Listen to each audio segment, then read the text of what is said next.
ಈ ಸಭೆಯ ಅಧ್ಯಕ್ಷತೆಯನ್ನ ದಾಸೋಹ ಮೂರ್ತಿಗಳು ಷಟ್ಸಲ ಬ್ರಹ್ಮ ಶ್ರೀ ಮೋಕಪ್ಪ ಶಿವಾಚಾರ್ಯ ಮಹಾಸ್ವಾಮಿಗಳು ಗುಡ್ಡದ ಮಲ್ಲಾಪುರ ಇವರು ವಹಿಸಿಕೊಂಡಿದ್ದು, ಧ್ವಜಾರೋಹಣವನ್ನ ಸಂಘದ ಅಧ್ಯಕ್ಷರಾದ ಶ್ರೀ ಹುಸೇನ್ ಮಿಯಾ ಫಕ್ರು ಸಾಬ್ ಹೆಡಿಗೊಂಡ ಇವರಿಂದ ನೆರವೇರಿಸಲಾಗುವುದು.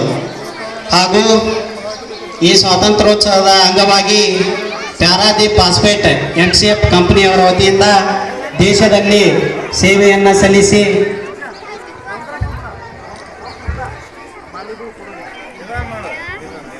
हरेः ओं गन्धद्भूरङ्गरादृश्यभूतपुष्टां गरीषिणे ईश्वरेकं सर्वभूतानां तामियोपक्वये श्रीसंभाय नमः. शान्तिर्गन्धां धारयामि आयानेति प्रायेण दूर्वारोहन्तपुष्पिणे प्रदास्य पुण्डरीकाणे समुद्रस्य गृहायिणे श्रीसंभाय नमः. अलङ्करणार्थं उचितां समर्पयामि. योपां पुष्पमेध पुष्पवान् प्रजावान् वशमान् भवति चन्द्रभाव